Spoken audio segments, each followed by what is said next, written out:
Minutes. My name is Caroline, and today we will explore academic writing styles. It can be really confusing when your professor comments on your academic writing style, and it's often not very clear what that means. So today, let's look at academic writing and what that means. Academic writing is formal, clear, precise, concise, cautious, factual, impersonal, and objective. Formal writing really means your writing is not casual or colloquial.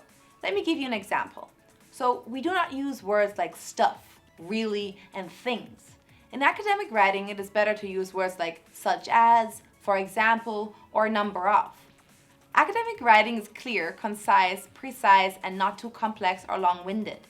It should be easy to understand the argument, so avoid vague phrasing. Be precise. Academic writing is cautious. Avoid should, ought, and must. Think about using those words like definitely. Use modality to show caution about your views and allow room for others to disagree. Academic writing is factual and often based on other people's work, so use evidence and secondary sources to support your argument. Quote and cite. Academic writing is impersonal, so no personal feelings. The first person singular, I, my, or me, and first person plural, we, our, or us, is not really used. But what can we use instead? Here's an example. I'm surprised that... What do you think? How can we turn this more academic? Well, one possible answer is to use impersonal objects instead. So, it is surprising that.